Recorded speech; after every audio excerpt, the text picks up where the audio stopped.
Assemblymember Bauer Khan. So, Yes. okay. Yeah. So, all right. So let's start with item number 15, AB 919. Okay, great.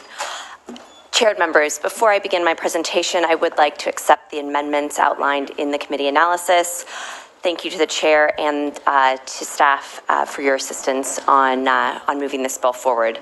The purpose of AB 919 is to establish additional tools and enforcement to prevent body brokering schemes that prey on vulnerable patients seeking legitimate substance abuse treatment. The scope and scale of America's really is staggering. In California in 2017, more than 2,000 people died from opioids. And according to the CDC, 130 people die in the United States from opioids every single day. This now makes opioid overdose a top 5 cause of death. It's heartbreaking. And at every step, we have unscrupulous actors who are profiteering from this crisis. Pharmaceutical companies who have engaged in deceptive marketing practices, doctors who have knowingly overprescribed these drugs, and unscrupulous rehabilitation center operators who exploit patients for profit. While there are good actors operating in this space and doing good work, there are far too many horror stories. The patient is recruited from out of state by a body broker. Out-of-network insurance policies are purchased and run up thousands of dollars. After 30, 60, 90 days, when insurance runs out, the patient is curbed, exacerbating California's homelessness crisis. Sometimes patients are even encouraged to relapse in order for the cycle to begin again, a cycle that far too often ends in the patient's death. This bill, AB 919, builds off of the state and federal regulatory framework established by SB 1228 last year and the Eliminating Kickbacks in Recovery Act of 2018 to provide more resources and additional tools for enforcement in order to ensure proper implementation of the recent federal and state laws aimed at ending the horrific impacts of body brokering and other unsavory practices. Specifically, AB 919 will require the Department of Healthcare Services to establish an enforcement program to stop body brokering schemes. Additionally, this bill limits how facilities that offer housing and transportation as inducements to treatment are able to do so. Thank you. And actually, there's support on both sides. So just as a hint, so brevity would be appreciated. And you even heard emotion now already. So brevity would be appreciated. Thank you. It is important. Brevity is appreciated. Honorable Chair and members, my name is Evan Amarni. I've been in long-term recovery now for over 14 years and working in the profession of addiction treatment for almost 11 years now. I'm currently the owner and executive director of an outpatient program in Burbank, California. And I've personally taken calls from people that were tired of living within this cycle of exploitation and abuse.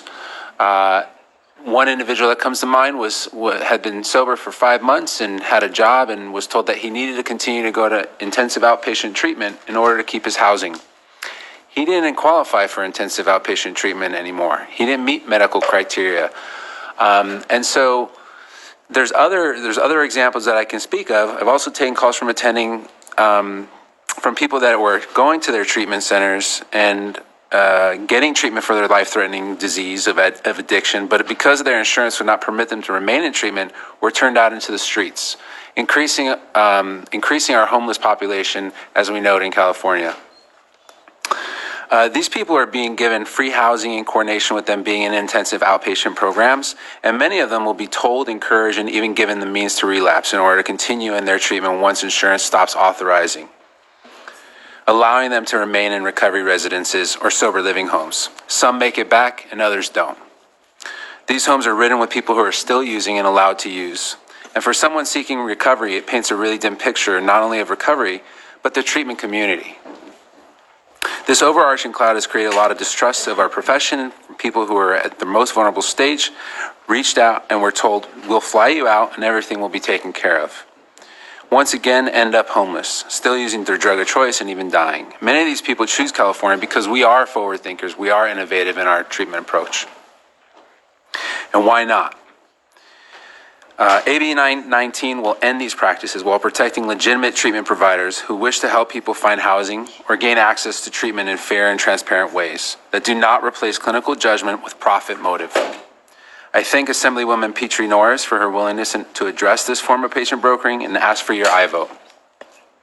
Thank you. Next witness, again, brevity is really appreciated. Carrie Daly with the California Consortium of Addiction Programs and Professionals. We are the sponsors of 1228. Inducements weren't covered by that. Unfortunately, the department read it as only referrals from third parties, so this will take care of this part of patient brokering or dry vote. Okay, thank you. Other witnesses in support?